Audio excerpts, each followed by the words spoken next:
¿Salvación por obras de la ley o salvación por fe en Jesucristo?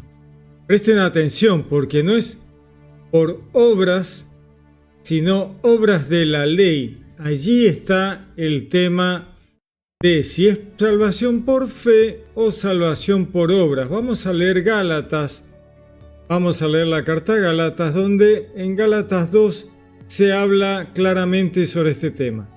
Pero ojo, no son buenas obras de amor al prójimo, que pueden ser las obras de la ley, sino específicamente obras de la ley en contraposición a la fe en Jesucristo. Vamos a analizarlo.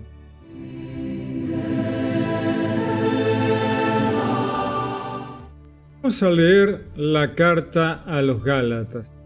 Primero leeremos el primer capítulo para tener un contexto, para luego llegar en el capítulo segundo al tema de las obras de la ley, la fe en Jesús, cuál es la diferencia, de qué se trata y de qué se trata la salvación. Vamos a leer primero el primer capítulo para ponernos en contexto. Vamos a ver qué decía la carta a los Gálatas. Inicia. Pablo, apóstol, no de parte de los hombres, ni por mediación de hombre alguno, sino por Jesucristo y Dios Padre, que le resucitó de entre los muertos. Bueno, aquí ya iniciamos con Pablo explicando una situación de Jesús, que el Padre ha resucitado a Jesucristo de entre los muertos. Y todos los hermanos que conmigo están, a las iglesias de Galacia. Gracias a vosotros y parte de Dios, Padre, y del Señor Jesucristo, que se entregó a sí mismo por nuestros pecados, para librarnos de este mundo perverso según la voluntad de nuestro Dios y Padre, a quien sea la gloria por los siglos de los siglos. Amén. Veamos un poquito. Aquí está aclarando Pablo rápidamente que Jesucristo se entregó a sí mismo por nuestros pecados para librarnos de este mundo perverso según la voluntad de nuestro Dios y Padre. El Padre de Jesús, Dios, pero Jesús es Dios y parte de la divinidad, así que cuando habla de nuestro Dios, está incluyendo a Jesús y al Padre.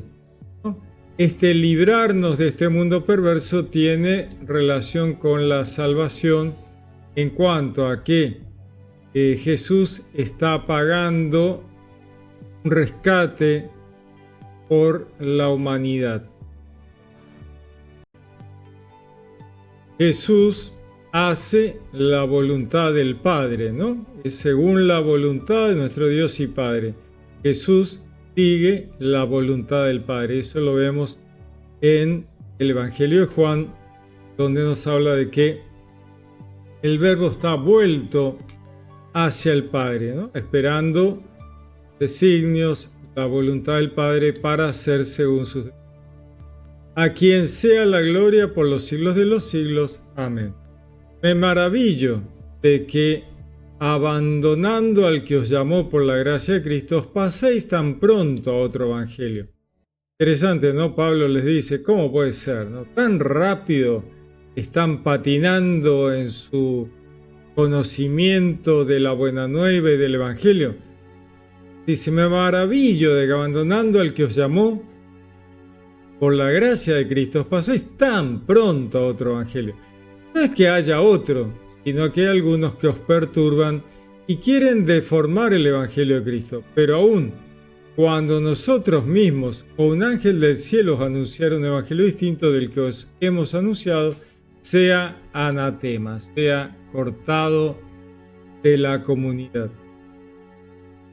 El apóstol Pablo había llevado el Evangelio, les había explicado, pero enseguida ellos se habían dejado llevar por otras versiones del Evangelio. De repente, Pablo les llama la atención y les dice, ¿qué están haciendo? ¿No? ¿Por qué están saliéndose tan rápido de lo que se les había explicado? Dice, como lo tenemos dicho, también ahora lo repito. si alguno os anuncia un evangelio distinto del que habéis recibido, sea anatema. Porque, ¿busco yo ahora el favor de los hombres o el de Dios? ¿O es que intento agradar a los hombres? Si todavía tratara de agradar a los hombres, ya no sería siervo de Cristo. Bueno, hay que pensar un poquito cuál es el evangelio correcto que le estaba explicando Pablo a esta gente y qué era lo que ellos habían escuchado de otra gente o se habían confundido o se habían dejado llevar y estaban entendiendo algo distinto a lo que se les había anunciado correctamente por el apóstol Pablo. Entonces vamos a ir avanzando y vamos a ir viendo qué es lo que pasa. Entonces dice, si todavía tratara de agradar a los hombres, ya no sería siervo de Cristo, porque os hago saber, hermanos, que el evangelio anunciado por mí no es de orden humano. Pues yo no lo recibí ni aprendí de hombre alguno, sino por revelación de Jesucristo. Pues ya estáis enterados de mi conducta anterior en el judaísmo, cuán encarnizadamente perseguía a la iglesia de Dios y la devastaba, y cómo sobrepasaba en el judaísmo a muchos de mis compatriotas contemporáneos, superándolos en el celo por las tradiciones de mis padres. Mas, cuando aquel que me separó desde el seno de mi madre me llamó por su gracia, tuvo a bien revelar a mí su Hijo, para que le anunciase entre los gentiles, al punto sin pedir consejo, ni a la carne, ni a la sangre, sin subir a Jerusalén, donde los apóstoles anteriores a mí, me fui a Arabia, de donde nuevamente volví a Damasco. Pablo hace un raconto rápido de su historia y explica que él, siendo un judío fanático, había recibido directamente de Dios, de Jesús, su llamado y el evangelio, ¿no? Entonces dice, mas cuando aquel que me separó del seno de mi madre, él dice, a mí me separaron desde el seno de mi madre para servir a Dios, y me llamó por su gracia. Tuvo a bien Dios revelar en mí a su Hijo. Reveló el apóstol Pablo a su Hijo para que le anunciase entre los gentiles. Fíjense que Dios y Jesús, a través de la visión que le da a Pablo, le está hablando claramente de que debe llevar el evangelio a los gentiles, siendo él judío, y un judío fanático, al punto, dice él, sin pedir consejo, ni a la carne ni a la sangre, esto es, al judaísmo que él conoce como referente, como que tiene que cumplir con el judaísmo sí o sí, y entonces él dice, no, dejé la carne y la sangre atrás, ¿no? El judaísmo, lo dejé atrás, sin pedir consejo al judaísmo, a mis pares, a mis superiores, en cuanto a maestros. Dice, no pedí consejo a nadie, porque él había recibido la revelación directamente de Dios. Sin subir a Jerusalén, donde los apóstoles anteriores a mí, y estos ya eran apóstoles cristianos. Él dice, a mí me hablaron directamente, Jesús me habló directamente, así que pasé por alto tanto al judaísmo como a los apóstoles cristianos, y me fui a Arabia, de donde nuevamente volví a Damasco.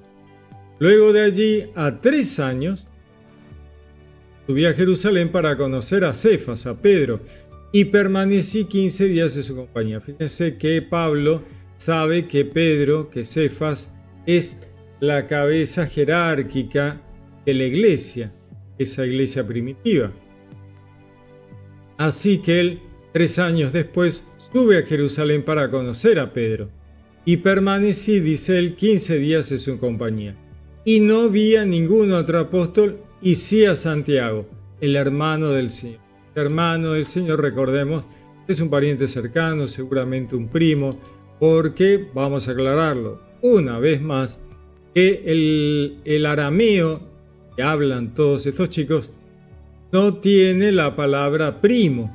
Entonces, cuando habla de parientes cercanos, se dice hermano, y el traductor al griego pone hermano. No había ningún otro apóstol, era Santiago, el hermano del Señor.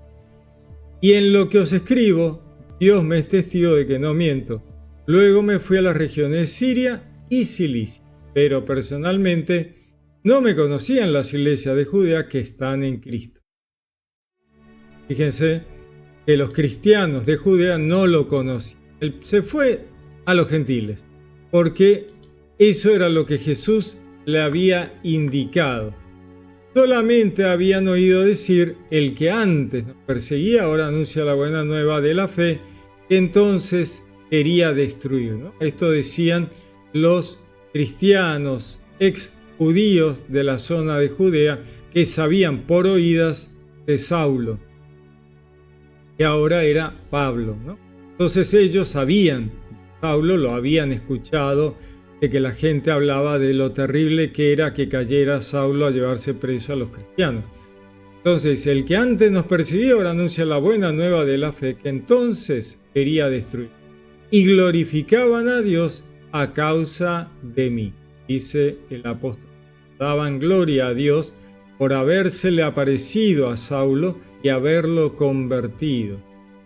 Vamos a seguir con el capítulo 2. Luego, al cabo de 14 años, capítulo 2 de Gálatas, subí nuevamente a Jerusalén con Bernabé, llevando conmigo también a Tito. Después de 14 años, fíjense el tiempo que había pasado, ¿no? Todo el trabajo del apóstol Pablo mientras tanto. Subí movido por una revelación y les expuse el evangelio que proclamo entre los gentiles, tomando aparte a los notables para saber si corría o había corrido en vano. Entonces él tiene una cierta duda, dice: a ver, tuve una revelación que me impulsó a ir a Jerusalén para conversar con los cristianos de Jerusalén, para explicarles qué era lo que él estaba llevando de revelación, de la revelación de la buena nueva del evangelio a los gentiles, para ver si no había metido la pata, dice, para saber si corría o había corrido en vano. Pues bien, ni siquiera Tito, que estaba conmigo por ser griego, fue obligado a circuncidarse. Aquí ya entramos en un tema de el choque entre cristianismo gentil y cristianismo judío. Entonces, dice, ni siquiera Tito, que estaba conmigo con ser griego, fue obligado a circuncidarse. O sea, ya estaba claro para los cristianos de Judea que los gentiles no debían entrar a la ley mosaica, que ya el cristianismo había superado todo lo que tenía que ver con la ley y las tradiciones meramente judías, que habían tenido su sentido en la historia hebrea, ¿cierto? Habían tenido. Dios le da la circuncisión a los hebreos. ¿Era necesaria la circuncisión? Y la verdad que no. ¿Cómo que no? ¿Cómo que no era así? No, la verdad que no. ¿Qué ocurre? ¿Por qué Dios le da la circuncisión a los hebreos? Bueno, para que tuvieran una marca de su alianza, ¿no? La circuncisión era algo conocido ya en las tribus de esa zona, no era algo novedoso. Simplemente Dios dice, bueno, todos se hacen una marca en el cuerpo, se cortan acá, se cortan allá, se cuelgan un aro, se ponen esto, se ponen el otro, pero Dios no quería marcas corporales visibles que eran feas y violentas. Entonces Abraham le da una marca corporal que no era fácil de ver, obviamente está cubierta para los hombres, pero ellos se sienten felices de tener una marca igual que el resto, ¿no? Como cuando dicen, danos un rey, si todos los demás tienen rey, ¿por qué nosotros no tenemos? Cualquier chico. Mis otros compañeritos de barrio tienen autitos, tienen bicicleta, tienen gorra. Yo quiero autito, bicicleta y gorra. Bueno, vamos a comprar. Entonces el padre les compra la gorra, la bici, los autitos. el autito de moda. Bueno, eso hace Dios con Abraham. Lo importante del tema con Abraham era la alianza, la circuncisión. Bueno, la circuncisión era como decir, bueno, pero viste que te hicimos una marca corporal igual que el resto. Sí, yo ahora tengo, bueno, entonces acordate de la alianza. Sí, bueno, genial, listo. Y hay toda una prefiguración, el octavo día que va luego a cumplirse el mismo Jesús cuando resucita en cuanto a esa resurrección al octavo día. Entonces hay todo un montón de imágenes que van quedando entre medio. Alianza que hace Dios con Abraham cuando Dios no necesita ninguna alianza. Quien la necesitaba era Abraham. Dios, ¿qué va a necesitar? Para nada. Así que todo es para Abraham y para la humanidad. Entonces, tenemos la ley, que la ley tuvo un sentido para el pueblo hebreo en cuanto a hacerlos evolucionar y darles un margen de lo que un marco de referencia de lo que era bueno, lo que era correcto, lo que era justo.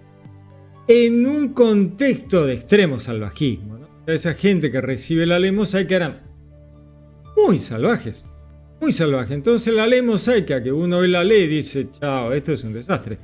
Apedrear a este, apedrear al otro, ¿cómo puede ser? No puede ser, una locura.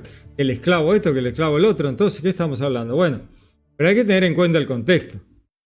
Para esa gente recontra salvaje, esas cosas eran un avance, pero que ni te cuento.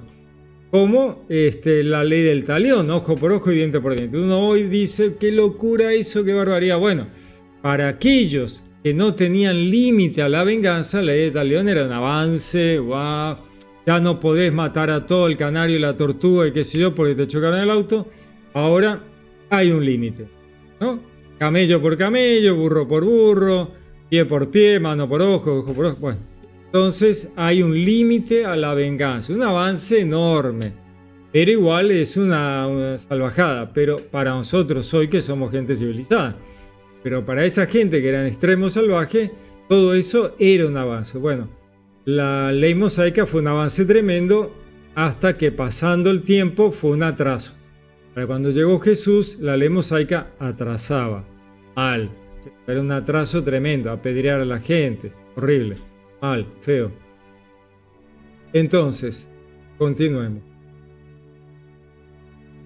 Pero a causa de los intrusos, los falsos hermanos que solapadamente se infiltraron para espiar la libertad que tenemos en Cristo Jesús, con el fin de reducirnos a la esclavitud, a quienes ni por un instante cedimos, sometiéndonos a fin de salvaguardar para nosotros la verdad del Evangelio. Fíjense lo que está diciendo el apóstol Pablo. Pero que a causa de gente malintencionada, judaizantes, falsos hermanos, ¿no? Que no eran verdaderos cristianos, que solapadamente se infiltraron con toda la mala onda y la mala intención para espiar la libertad de que ya no estaban bajo la ley, ya no tenían que sufrir los condicionamientos de la tradición y la ley judía, y estaban libres de la ley que tenemos en Cristo Jesús, con el fin de reducirnos a la esclavitud, de devolverlos a la esclavitud de la ley mosaica.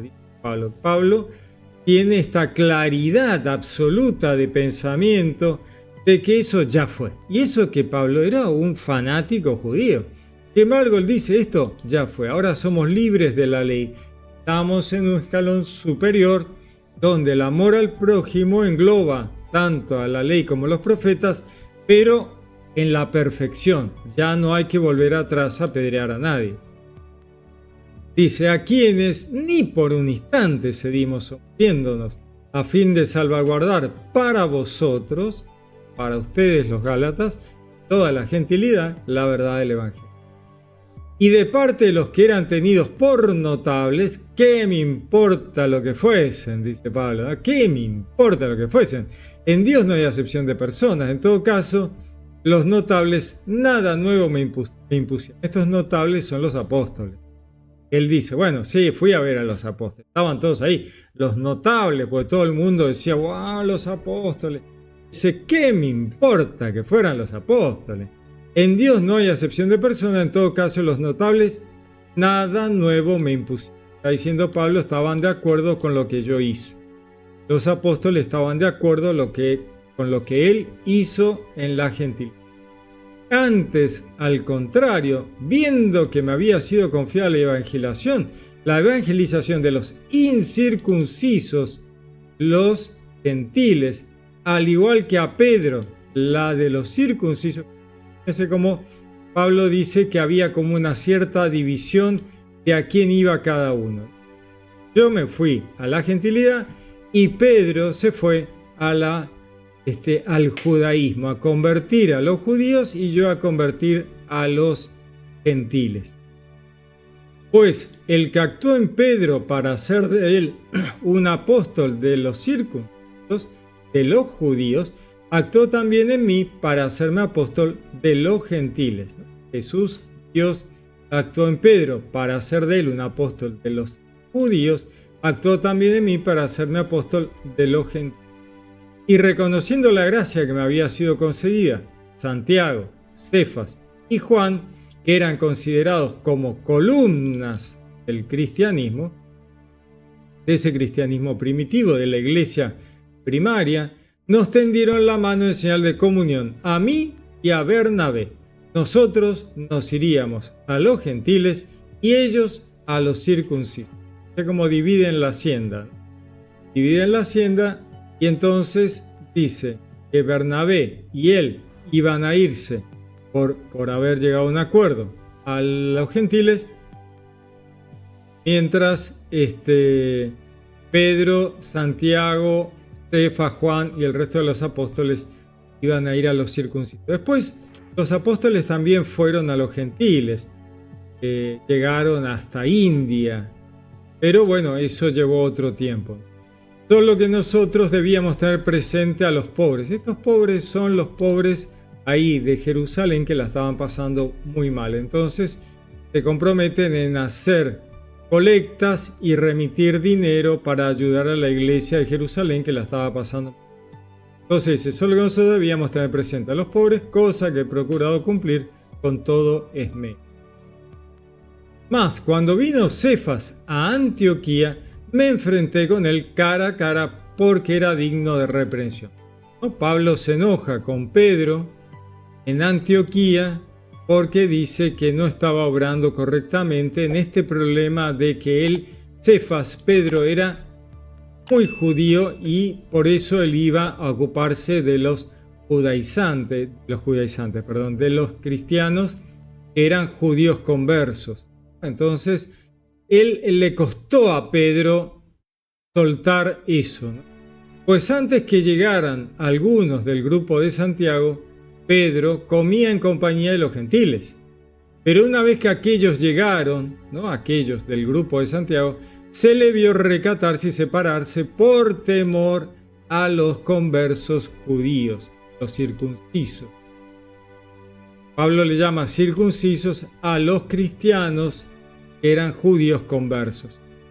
Entonces está hablando de que Pedro se comportó de una manera antes de que llegaran los judíos de Jerusalén y de otra manera cuando ellos llegaron. Porque temiendo a que los judíos conversos al cristianismo, pero que todavía tenían un gran componente judío, lo molestaran a Pedro o le hicieran pasar un mal momento. Los demás judíos le imitaron en su simulación. Fíjense que todos están jugando en cierta medida dos puntas, ¿no? Se hacen los tontos para no tener problemas con los judíos conversos, pero eso no está bien, ¿no? Dice, los demás judíos le imitaron en su simulación. Obviamente era una simulación porque mientras los otros no ya habían llegado, todos se comportaban igual que los gentiles. Hasta el punto de que el mismo Bernabé se vio arrastrado por la simulación de ellos. Hasta Bernabé terminó tratando de conformar a los judíos conversos. Pero en cuanto vi que no procedían con rectitud, dice Pablo, según la verdad del Evangelio era que no era necesario seguir siendo judío. No era necesario comer la comida kosher, dejaban de tener la necesidad de todos los detalles judaizantes, circuncisión, el manto, todas las cosas de la cinta, la cajita, ¿no? Todas esas cosas típicas del judío, los pellet y todo eso ya no era necesario. Y cumplir con todas las normas de la ley mosaica ya no era necesario. Entonces, según la verdad del Evangelio, no valía la pena hacer nada de eso. Dije a Cefas en presencia de todos: si tú, siendo judío, vives como gentil y no como judío, ¿cómo fuerzas a los gentiles a judaizar? Está diciendo Pablo, dale, si vos, que sos judío, ¿no?, vivís como un gentil y no como judío, teniendo la revelación de Cristo, habiendo estado con Cristo, siendo la piedra sobre la que Jesús edificó la iglesia, y vos sabés que no hay que hacer esto, ¿por qué forzás a los gentiles a judaizar? Le está preguntando y acusando. Dice, nosotros somos judíos de nacimiento, ¿no? Pablo y Pedro, y no gentiles pecadores, dice, ¿no? Porque Pablo tiene todavía esa cosa, ¿no? A pesar de todo, conscientes de que el hombre no se justifica por las obras de la ley, sino por la fe en Jesucristo, ahí viene el tema crucial. Conscientes, hemos tomado conciencia, dice Pablo, de que el hombre, la humanidad, no se justifica por las obras de la ley, no está hablando de las buenas obras de amor al prójimo, aunque a veces puedan coincidir las buenas obras de amor al prójimo con las obras de la ley. Él directamente está hablando de la ley mosaica. Somos conscientes de que la humanidad no se justifica, no va a alcanzar la justificación, no va a ser declarada justa, no va a justificar su existencia frente a Dios por haber cumplido las obras de la ley, sino por la fe en Cristo, en Jesucristo. También nosotros hemos creído en Cristo Jesús a fin de conseguir la justificación por la fe en Cristo y no por las obras de la ley. Pues por las obras de la ley nadie será justificado. Si sos un buen judío y no escuchaste hablar de Jesús, lo cual sería difícil, tendrías que cumplir la ley y sería justificado. Pero a esta altura del partido todos los judíos escuchaban hablar de Jesús, entonces deberían convertirse. Porque por las obras de la ley está difícil alcanzar la justificación. Ahora, por el amor al prójimo, por las buenas obras, por las buenas acciones, que no son las obras de la ley, aunque en algún punto puedan coincidir, las buenas acciones y las buenas obras, esas sí justifican a la humanidad. Ahora, vamos a entender un poquito. Para esas personas que están en un contexto de judíos y cristianos, lo primero, que vienen de haber estado con Jesús, que vienen de haber escuchado la palabra de mano de Jesús y están en la iglesia primitiva, es una cosa imprescindible convertirse al cristianismo. O sea, ellos no tienen motivo para no ser cristianos. Ellos deben convertirse. Ahora, vayamos a otra situación. Vayamos al tipo que vive en la época en que Jesús resucitó y vive en Australia. No escuchó hablar de Jesús, no escuchó hablar del judaísmo, no escuchó hablar del cristianismo, no tiene la menor idea. ¿Qué pasa con esa alma? ¿Se puede justificar esa alma? ¿Esa alma puede alcanzar la salvación? Sí, por supuesto que sí. Oh, pero ¿cómo puede ser? No, si es por fe en Jesucristo. Dios no está loco, ¿eh? Dios no es un tipo demente, arbitrario y malo. Pobre tipo el de Australia, ¿qué culpa tiene? No tiene ni idea. Él nació en Australia, ¿qué sabe? No tiene la menor idea. ¿Cómo lo vas a mandar al infierno y lo vas a hacer perder? No tiene sentido. Bueno, cuando Jesús resucita, Él paga el rescate por toda la humanidad, por todas las naciones, incluido el tipo de Australia, el de Oceanía, el de la Polinesia, el de Canadá, el de América, etcétera, etcétera. Esa gente que pudo no haber escuchado nunca de Jesús. Bueno, entonces, Jesús abrió la puerta para todos. ¿Cómo se pasa por esa puerta? Con buenas acciones, escuchando la voz de Dios en el corazón, la voz de la conciencia. Entonces, pero a diferencia de ese tipo de Oceanía que no había escuchado nunca a Jesús, estos chicos que estaban en Judea, que habían estado con Jesús y que algunos hasta habían vivido con él, lo habían conocido, tienen que convertirse a cristianos. Entonces ahí sí hay un condicionamiento, una necesidad de convertirse por la fe en Jesucristo.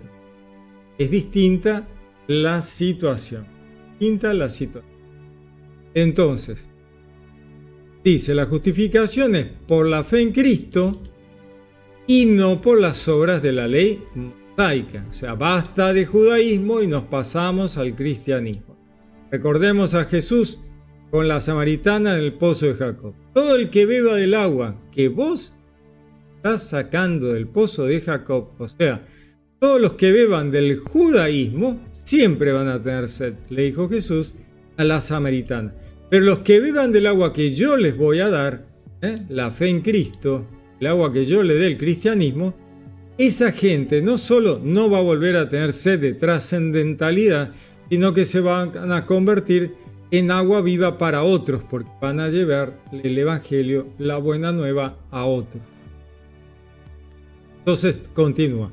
Ahora bien, si buscamos nuestra justificación en Cristo, resulta que también nosotros somos pecadores. ¿Estará Cristo al servicio del pecado? De ningún modo. Vamos a ver esto. Ahora bien, si buscamos nuestra justificación en Cristo, resulta que también nosotros somos pecadores. Acá está diciendo, bueno, me justifico porque Jesús murió en la cruz y entonces yo ya estoy justificado, ya estoy salvado. Y si nosotros seguimos pecando, ¿está Cristo al servicio del pecado? Dice Pablo. De ningún modo. Pues si vuelvo a edificar lo que una vez destruí, a mí mismo me declaro transgresor. Como diciendo, no te podés quedar nada más que con la justificación en Cristo. Tenés que dejar de ser un pecador. Tenés que dejar de ser un pecador. ¿Cómo dejo de ser un pecador? Pecador es obrar erróneamente. ¿Y cuál es la acción correcta? Lo bueno, lo correcto y lo justo. Y entonces ahí podés aprovechar la justificación en Cristo. ¿Cómo aprovechar la justificación en Cristo? Haciendo lo bueno, lo correcto y lo justo, dejando de ser un pecador. Pues si vuelvo, dice Pablo, a edificar lo que una vez destruí, a mí mismo me declaro transgresor. ¿Cierto? Sí. He abandonado las malas obras, las he dejado atrás y ahora vuelvo a hacer las malas obras porque creo que por la justificación en Cristo está todo solucionado, me declaro transgresor. En efecto, yo por la ley he muerto a la ley a fin de vivir para Dios, con Cristo estoy crucificado. En efecto, yo por la ley he muerto a la ley mosaica a fin de vivir para Dios.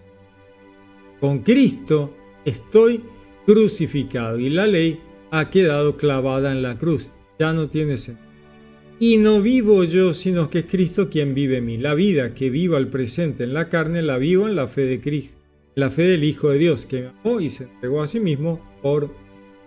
Entonces dice, la vida que vivo al presente, la carne, en la encarnación terrenal, la vivo en la fe en el Hijo de Dios. ¿Pero qué es la fe en el Hijo de Dios? Ser lo bueno, lo correcto y lo justo. La fe se demuestra por la acción. Sin acción no tiene sentido la fe. Una fe sin acción no tiene sentido. ¿Cómo se ve?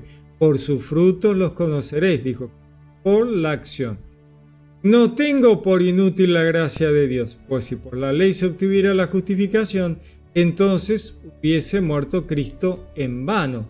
¿No? Este tema de que Cristo muere especialmente para conseguir el rescate de toda la humanidad. Pero debemos obrar en función de haber sido liberados del ancla que era el pecado que arrastraba a la humanidad como comunidad, lo que llamamos el pecado original, el pecado ancestral. Entonces, dice, no tengo por inútil la gracia de Dios, la gratuidad, el amor de Dios que se dio a sí mismo para salvación de la humanidad, pues dice, si por la ley mosaica se obtuviera la justificación, entonces Cristo murió inútilmente, porque el judaísmo hubiera seguido llevando la justificación a la humanidad y toda la humanidad se hubiera convertido en judío y todos se hubieran salvado por la ley, pero no. Dios dijo, no, esto era solo hasta la llegada del Mesías. La ley mosaica y el pueblo hebreo, el pueblo judío, funcionaron solo hasta que llegara el Mesías. Y a partir de ahí, esa herramienta deja de tener sentido. Porque el pueblo hebreo no es ni más ni menos que simplemente una herramienta de Dios para permitir la llegada del Mesías y una evolución espiritual que permite la llegada del Mesías. Pero al llegar el Mesías y rescatar a la humanidad, debemos comprender que todo lo demás ya no tiene sentido. La ley mosaica ha dejado de tener validez para el cristiano, ya no tiene. Todo debe ser mirado a través de la lupa del amor al prójimo. Lo que es amor al prójimo se hace, lo que no es, básicamente amor al prójimo no se hace, y todo lo que haya que hacer, como el mismo Shabbat, debe hacerse en función del amor al prójimo, porque como bien dijo Jesús, el Shabbat fue dado por motivo del hombre y no el hombre por motivo del Shabbat. Entonces, cuando hablamos del descanso, estamos hablando de un límite a la opresión del esclavo, del trabajador, del hombre, del animal. Entonces tiene un sentido de amor al prójimo.